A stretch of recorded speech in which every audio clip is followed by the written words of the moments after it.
আমি সপ্তর্ষি এবং এই অডিওতে র্যালফ ওয়ালডো এমারসনের লেখা দ্য আমেরিকান স্কলার বলে যে এসেটি আছে সেটা নিয়ে কিছু কথা বলবো। কিন্তু এসেটা বলার আগে বা এসেটা সম্পর্কে কিছু বলার আগে র্যালফ ওয়ালডো এমারসন সম্পর্কে একটা কথা বলে নেওয়া ভালো, কারণ এই কথাটা না বললে র্যালফ ওয়ালডো এমারসনের যে চিন্তাভাবনা সেটা হয়তো আমরা বুঝতে পারবো না।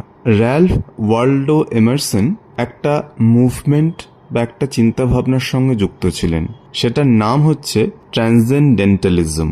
স্পেলিংটা একটু কঠিন। এটা একটা মতবাদ এবং এই যে ওপিনিয়ন বা এই যে মুভমেন্ট, এটা অ্যাক্টিভ ছিল মোটামুটি 1830 থেকে শুরু করে 1855 অবধি, মানে মোটামুটিভাবে 19th সেঞ্চুরির শুরুটা আর ওই মিড 19th সেঞ্চুরি, এই সময়টা বেশ ইম্পর্টেন্ট সময় ছিল এই ট্রান্সেন্ডেন্টালিস্ট মুভমেন্টের জন্য। তাদের একটা সম্ভবত জার্নালও বেরিয়েছিল যেটার নাম ছিল দ্য ডায়াল। এই অডিওতে অবশ্য আমি ট্রান্সেন্ডেন্টালিজম নিয়ে ইলাবোরেটলি কিছু বলবো না, শুধু বলতে চাই যে এই ট্রান্সেন্ডেন্টালিজমের মূল আইডিয়াটা ছিল এরকম যে প্রত্যেকটা মানুষের মধ্যে একটা ডিভাইন স্পার্ক আছে, ডিভাইন উইজডম আছে এবং মানুষের উচিত নেচারের সাথে থাকা, কারণ নেচারের মধ্যে সেই ডিভিনিটির একটা এক্সপ্রেশন আছে।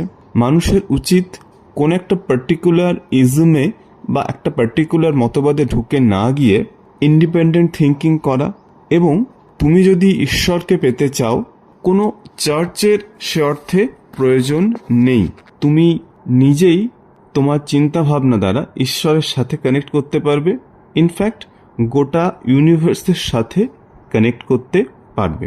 মানে সেদিক থেকে দেখতে গেলে এই ট্রান্সেন্ডেন্টালিজমের সঙ্গে কিছুটা হলেও রোম্যান্টিক মুভমেন্টটা একটা হালকা মিল রয়েছে। এবার আমরা দ্য আমেরিকান স্কলার বলে যে এসেটা আছে তাতে ফোকাস করব।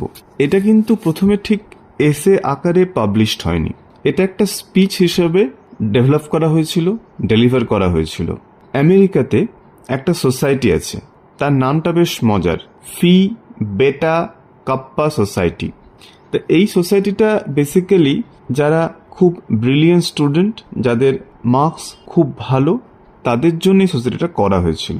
র্যালফ ওয়ালডো এমারসন কেমব্রিজে এই সোসাইটিতে একটা স্পিচ দিয়েছিলেন, ডেট 31 অগস্ট 1837। এইটা খুব ইম্পর্টেন্ট। সোসাইটির নাম ফি বেটা কাপা সোসাইটি, কেমব্রিজে হচ্ছে ব্যাপারটা, আর ডেট 31 অগস্ট 1837। এবং যখন এটা প্রথম উনি বলছেন তখন এই এসেটার নাম বেশ বড় ছিল, এরকম লিখেছিলেন, অ্যান ওরেশন ডেলিভার্ড বিফোর দ্য ফি বেটা কাপা সোসাইটি অ্যাট কেমব্রিজ। পরবর্তীকালে যখন এই এসেটাকে বই আকারে প্রকাশ করা হয় বা অন্য বইয়ের মধ্যে কালেকশনের মধ্যে এটাকে জায়গা দেওয়া হয়, তখন এটা বলার সুবিধের জন্য দ্য আমেরিকান স্কলার হয়ে যায় নামটা। তখন থেকে এটা আমেরিকান স্কলার হিসেবেই পরিচিত। দেখতে গেলে এই এসেটা বা এই লেখাটার 5টা ডিস্টিংক্ট পার্ট আছে। First part is intro where he speaks about his agenda. Second part is nature. Third part is the importance of books. বা এখানেও আমরা মনে রাখতে পারি যে ইম্পর্টেন্স অফ বুকস বলছেন, আবার বুকস থেকে কি করে বেরিয়ে আসতে হবে সেটাও বলছেন, সেটা পরে। ফোর্থ পার্টে উনি অ্যাকশনের কথা বলছেন। অ্যাকশন মানে কিন্তু মারপিট নয়, কাজ করা, ফিজিক্যালি কাজ করা, একটা কাজকে নির্দিষ্ট রূপ দেওয়া, সেটার কথা বলছেন। এবং ফাইনালি বেশ লম্বা একটা কনক্লুশন। মেইন পার্ট বলতে 3টে, একটা জায়গাতে নেচার সম্পর্কে বলছেন, একটা জায়গাতে বুকস নিয়ে বলছেন, একটা জায়গাতে অ্যাকশন নিয়ে বলছেন। আর আমি যদি এই ইন্ট্রো আর কনক্লুশনকে আলাদা করে ধরি, সব মিলিয়ে ধরি, তাহলে সব মিলিয়ে 5টা পার্ট আছে এই এসের। দ্য আমেরিকান স্কলারের যে মূল বিষয়বস্তু সেটা যে কমপ্লিটলি বুঝতে পেরেছি এরকম ক্লেম আমি করছি না, কারণ এমারসনের লেখা খুব সহজ ছিল না, যেটা আমাদের মতো সাধারণ মানুষ বুঝতে পারবে। কিন্তু এখান থেকে মূল পয়েন্টসগুলো যদি আমরা তুলে নিই তাহলে কীরকম দাঁড়ায় সেটা একটু বোঝার চেষ্টা করি। আমেরিকান স্কলার উনি বলছেন, এবং ওনার ওই ইন্ট্রোডাকশনে যেটা বলছেন, যে আমেরিকান স্কলার হবে তার কাজ হবে একটা ইন্ডিপেন্ডেন্ট আইডেন্টিটি তৈরি করা। মানে উনি আশা করছেন যে একটা সময় আসবে যখন আমেরিকা অন্যান্য জায়গা থেকে শেখা বা অন্য জায়গাকে ইমিটেট করা বন্ধ করবে। মানে উনি লিখছেন যে America will probably stop long apprenticeship of the learning of other lands.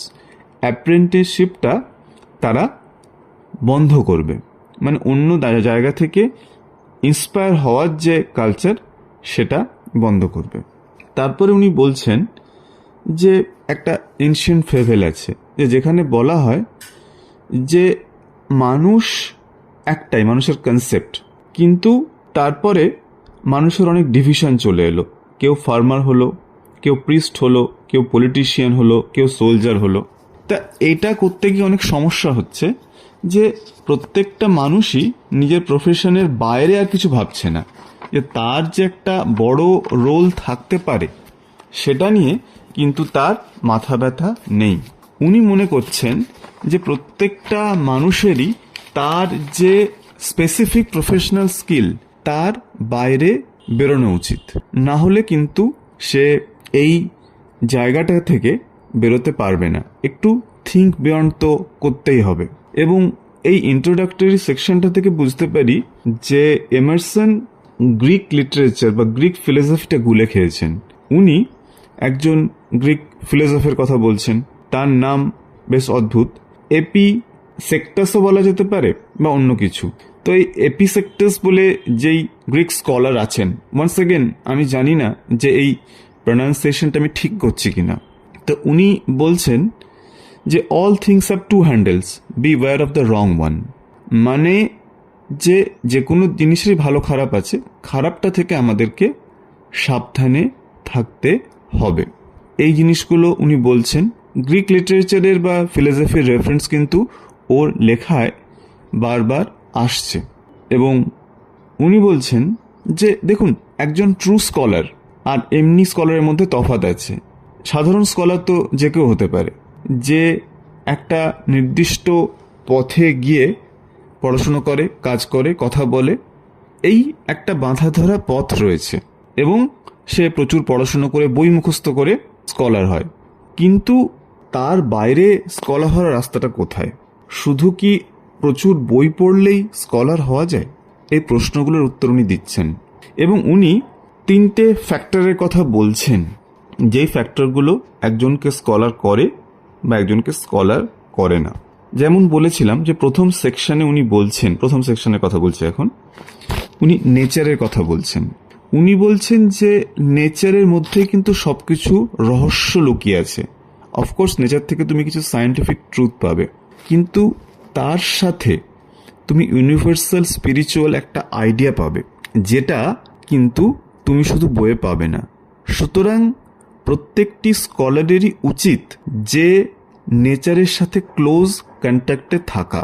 আমি আবার বলেছিলাম যে ট্রান্সেন্ডেন্টালিস্ট যারা, তাদের সঙ্গে রোম্যান্টিক্সদের কিন্তু একটা মিল আছে, এই নেচারের জায়গাটা মিলে যাচ্ছে। কিন্তু এইটা ইন্টারেস্টিং যে আমরা সাধারণভাবে স্কলার মানে কাকে ভাবি?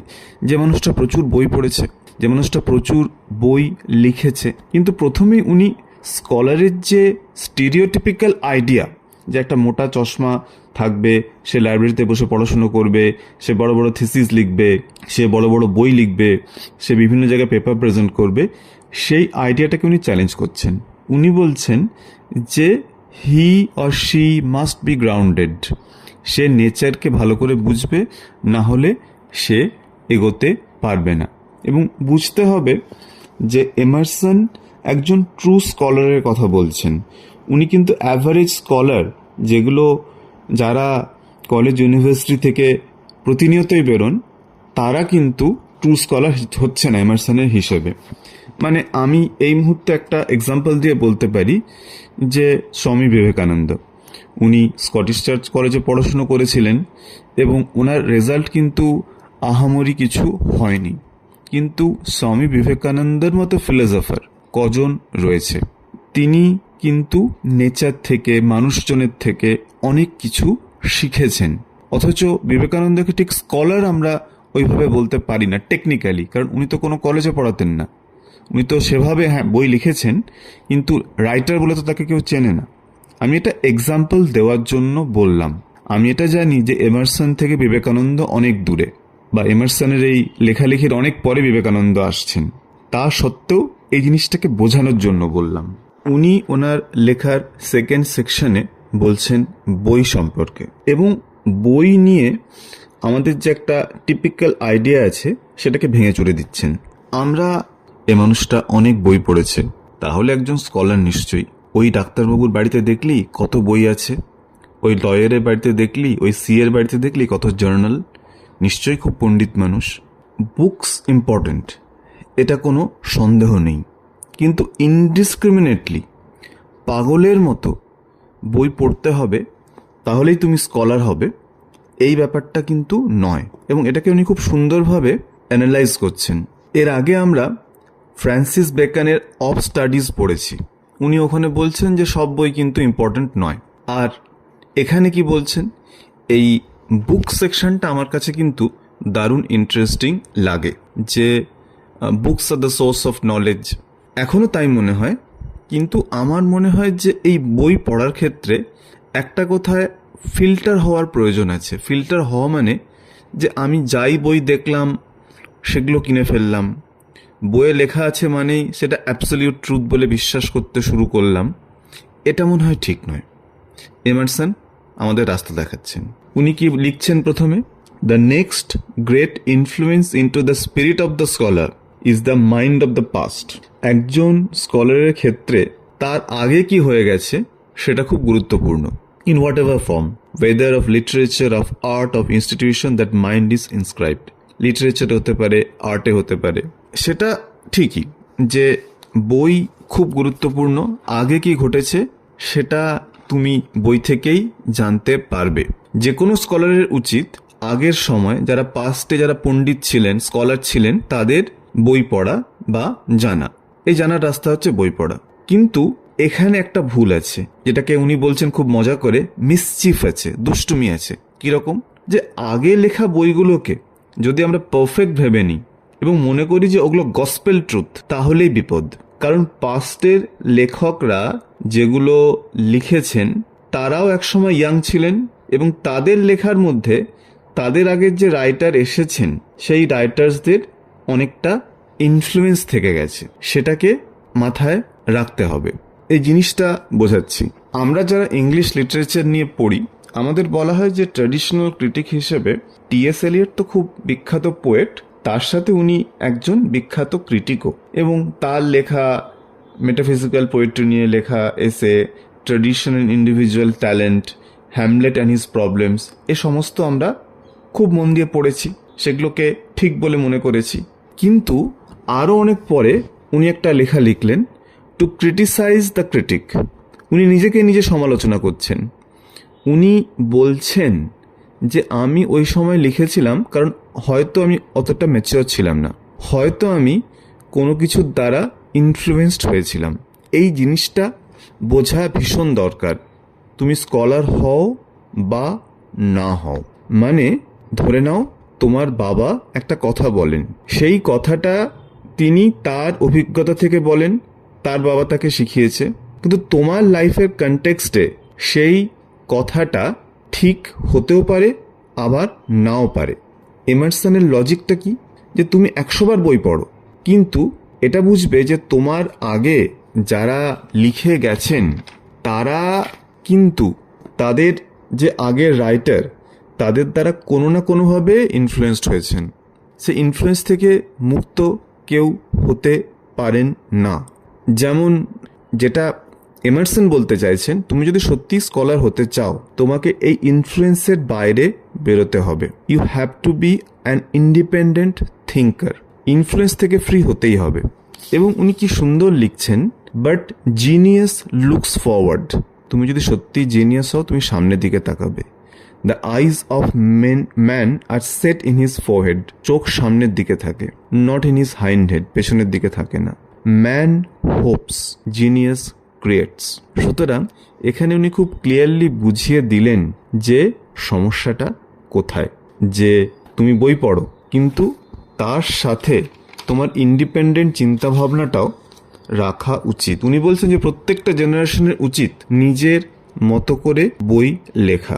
যেমন উনি লিখছেন, genius is always sufficiently the enemy of genius by over influence, the literature of every nation bear me witness. এই লাইনটা দারুণ। The English dramatic poets have Shakespearized now for 200 years। মানে উনি বলছেন যে যারা ইংলিশে ড্রামাটিক পোয়েট্রি লিখছেন তারা শেক্সপিয়ারাইজড হয়ে গেছেন, মানে শেক্সপিয়ারের দ্বারা এত ইনফ্লুয়েসড হয়েছেন যে ওই ইনফ্লুয়েন্সের বাইরে বেরিয়ে আসতে পারেননি। সেটা থেকে কিন্তু মুক্ত হতে হবে অবভিয়াসলি। যারা রবীন্দ্রনাথের পরে লিখেছেন বাংলায় তাদের কিন্তু একটা বড় চ্যালেঞ্জ ছিল যে রবীন্দ্রনাথের যে ইনফ্লুয়েন্স সেটা থেকে ফ্রি হতে পারা, এবং অনেক সময় তারা পারেননি, এটাও একটা সমস্যা।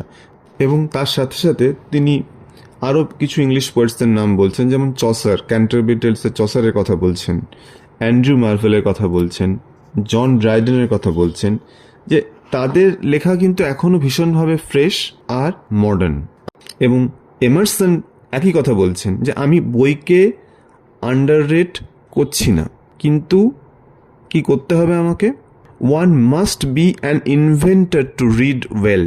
ইনভেন্ট করতে হবে বই পড়তে পড়তে, যে তোমাকে বইটা তুমি পড়ে গেলে আমার লাইন বাই লাইন মুখস্থ ওটা ম্যাটার করে না, তুমি কতটা ক্রিয়েটিভলি বইটাকে পড়তে পারছো, বইটা থেকে কতটা কোনটা ইম্পর্টেন্ট নয় বুঝতে পারছো, সেইটা দরকার।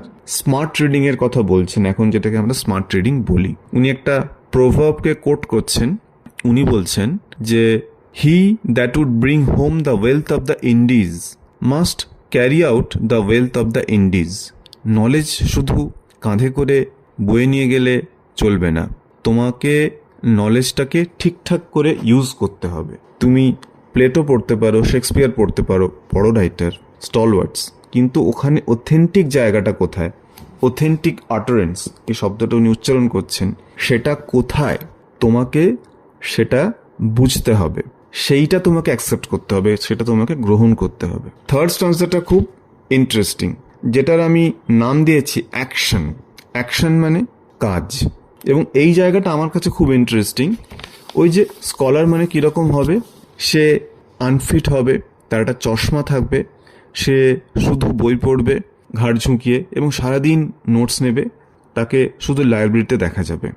এটাই আমাদের স্কলার সম্পর্কে ধারণা।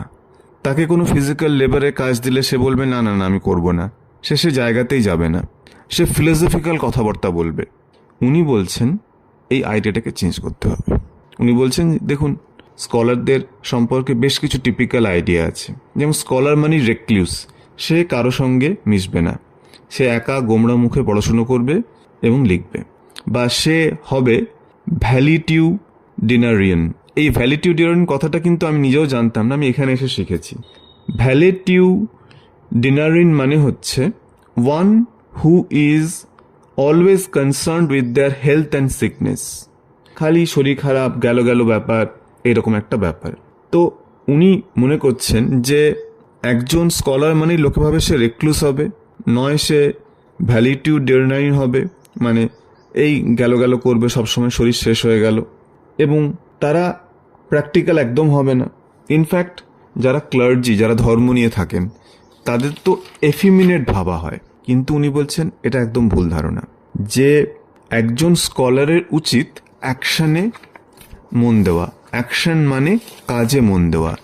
সে একজন স্কলার বলে শুধুই স্পেকুলেশন করবে, ইমাজিনেশন করবে, বড় বড় ফিলোসফির কথা বলবে, সেরকমটা নয়। তাকে অ্যাকশানে থাকতে হবে, তাকে কাজ করতে হবে, তাকে মাঠে নেমে কাজটা করার, কাজটাকে মেটেরিয়ালাইজ করার ক্ষমতা থাকতে হবে। উনি একটা কথা লিখছেন খুব সুন্দর, উনি লিখছেন ড্রাজারি boredom, calamity, বিপর্যয়, exasperation, রাগ, অশান্তি, want, are the instructions in eloquence and wisdom. অশান্তি, বিপদ, প্রাকৃতিক বিপর্যয়, boredom, এই সবগুলোই কিন্তু একটা মানুষকে উইজডম শেখায়। আমি কোনো কিছুতে ইনভলভড হব না, বাড়ির কোনো সমস্যায়, সোসাইটির কোনো সমস্যায় বেরোবো না, আমি আমার এসি রুমে বসে পড়াশুনো করবো, আমি বিখ্যাত স্কলার হব, সেটা কিন্তু চলবে না। সে ডিগ্রি পাবে কিন্তু সে ট্রু স্কলার হবে না। উনি লিখছেন, the true scholar grudges every opportunity of action past by as a loss of power. একজন সত্যিকারের স্কলার সে অ্যাকশানের প্রত্যেকটা অপরচুনিটি গ্র্যাব করার চেষ্টা করে। সে যদি কোনো কাজ করার সুযোগ পায় সেটাকে কখনো ছেড়ে দেয় না, কারণ কাজ করার সুযোগ পাচ্ছ আর করছো না, তার মানে you are losing your power, you are losing your capability. উনি বলছেন এই অ্যাকাডেমিয়ার বাইরে, পড়াশুনোর বাইরে যে দুনিয়াটা আছে সেটা কিন্তু আমাদেরকে অনেক এক্সপোজার দেয়, অনেক বেশি শিক্ষা দেয়। সুতরাং এই জায়গাটা আমাদের বুঝতে হবে যে স্কলার হওয়ার ক্ষেত্রে শুধু বইয়ের মধ্যে লিমিটেড থাকলে হবে না, এটা উনি বলছেন। মানে স্কলার হওয়ার যে টিপিক্যাল রাস্তা সেগুলো সব ভাঙচুর করে দিচ্ছেন, অন্যভাবে ভাবতে বলছেন। এবং শেষে কি বলছেন, কনক্লুশনের জায়গায় এসে উনি বলছেন যে একজন স্কলার কখনোই কিন্তু অ্যাস্ট্রোনমার্সদের মতো, যেমন কয়েকজনের নাম বলছেন, যেমন জন ফ্ল্যামস্টিডের নাম বলছেন, স্যার উইলিয়াম হার্শচেলের নাম বলছেন, যে এদের মতো একজন বিখ্যাত হয়ে যাবে, তাদের লেখা প্রচুর লোক পড়বে, তাদের জন্য একবারে তারা ভাইরাল হয়ে যাবে, এই ব্যাপারটা কিন্তু নয়। স্কলারের কাজটা হচ্ছে যে সে চিন্তাভাবনার প্যাটার্নটা পরিবর্তন করবে, সে আউট অফ দ্য বক্স ভাববে। এবং উনি বলছেন যে এবার সময় এসেছে আমেরিকাকে আর ইউরোপের দিকে তাকালে চলবে না, আমেরিকাকে নিজের মতো করে চিন্তাভাবনা করতে হবে, ইন্ডিপেন্ডেন্ট থিঙ্কিংকে সেলিব্রেট করতে হবে, তবেই ট্রু আমেরিকান স্কলার বেরিয়ে আসবেন। হয়তো এমারসন এই কথাগুলো বলেছেন আমেরিকার কনটেক্সটে, মানছি, এবং একটা আমেরিকান সেন্টিমেন্টের সঙ্গে জড়িয়ে রয়েছে, কিন্তু এই কথাগুলো খুব সত্যি। আমাকে যদি বলা হয় এডিট করতে, আমি দ্য আমেরিকান স্কলার না লিখে এডিট করে লিখব দ্য ট্রু স্কলার। কারণ স্কলার ইউনিভার্সিটি থেকে, কলেজ থেকে প্রতিনিয়ত বেরোতে থাকে, কিন্তু তাদের মধ্যে জেনুইন স্কলার কজন? যার পিএইচডি আছে, এমফিল আছে, যে অনেকগুলো বই লিখেছে, সে স্কলার? নাকি একটা মানুষ, আপনাকে উদাহরণ দিচ্ছি, একজন মানুষ তিনি ইকোনমিক্স নিয়ে প্রচুর পড়াশুনো করেছেন, তিনি লেকচার দেন, তিনিও যেমন স্কলার। আবার একজন মানুষ, সে বইও পড়েছে কিন্তু সে ব্যাংকেও চাকরি করেছে, সে ইনভেস্টমেন্ট সম্পর্কেও জানে, ইকোনমিক্স নিয়েও পড়াশুনো করেছে, সে মার্কেট বোঝে, সেও কিন্তু স্কলার। এবং যে শুধু ইউনিভার্সিটির লাইব্রেরিতে বসে না থেকে, সেমিনার হলে বসে না থেকে বাইরে বেরিয়েছে, সেই হচ্ছে ট্রু স্কলার।